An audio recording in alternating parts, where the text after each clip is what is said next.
What is up, everyone? My name's Al from GamesRip. You join me today as we take a look at another Quake 1 engine. This time it is Radquake, that's right. This one is done by Ian Michael, that's the name he goes by on Dreamcast Talk. This is probably the most complete and true port of... This is a port and this is also an engine of Quake 1. Should we take a look? Let's fucking do it.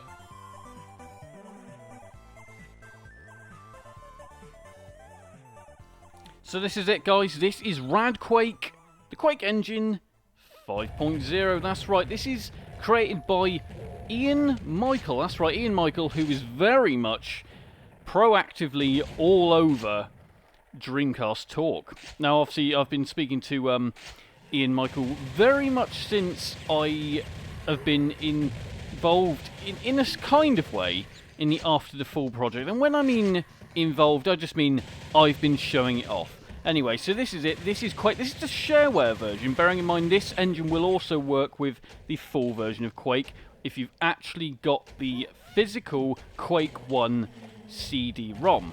But obviously, I'm just here playing the shareware version. As you can see, this is fully customized to work with the Sega Dreamcast. Some of these they look like they are trying to port it over, but none of them really succeed. Now, obviously, as you will know, there is New Quake. The difference between this one and New Quake, visually stunning. This one, yeah, this is 320 by 240, but this, I would say, is the more complete version. As you can see here, you even have the Doom guy's face on the actual VMU whilst you're playing, and it does change when you take damage, which is a fantastic addition to this port. Now, as you can see, the game runs pretty damn smoothly. There's very little load times here. I mean, there are load times, but they're not exactly massive, which is good, because some of these, the load times just go on and on and on forever. But this game, this is quite something. I mean, just look at the speed in which this game runs. It seems to run quicker than most.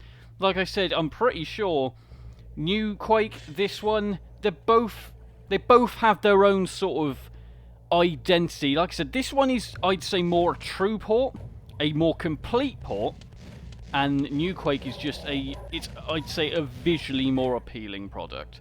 Not throwing shade at any of these products, they are both absolutely fantastic in their own way. This can obviously be used with any mod.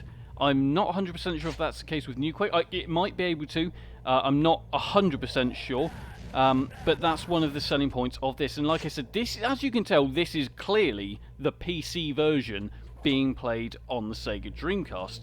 Now, in regards to controls, you do not have to mess around with the controls at all. This is set up to work exactly how it should on a controller on the Sega Dreamcast. And now that was the big issue that I had with New Quake, was you had to go and mess around with the controls. But, you know, again, that's not a massive throwing shade at New Quake. It's just a great thing I like on Radquake. Now, let's talk about the sound here. As you can hear, this is real uncompressed sound right here. This is... You just listen to the humming in the background, listen to the sound effects, listen to the gunfire. You can tell there's been no compression made to these sound files, and that really shines with this version, or this engine I should say, Radquake engine, running on the Sega Dreamcast compared to other engines that are out there. Now I'm going to sort of reel off a few technical terms here, but most of you are probably going to know, if you're heavily into modding or building engines or a game developer, you're going to know most of this. Now, the engine upgrade features so far: max models now 500, max zone buffer now 56k, max surface cache 1024, max wave buff hunk. I'm not, like I said, I don't know what most of this means, but you guys probably will. Now, what also you've got is max edX 800, max file handle 50, max script buffer, overflow allowed, this is experimental, and 11 meg silent heap experimental, as well as third person option, which is available in the menus.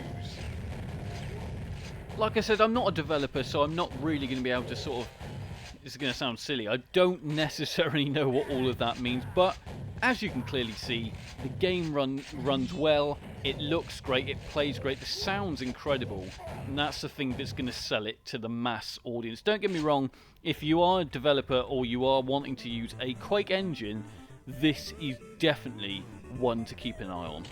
Anyway, I've been Al from Games Re-Up. Love speaking to you guys, love seeing you guys. Like and follow, and I'll see you all soon. Al signing out.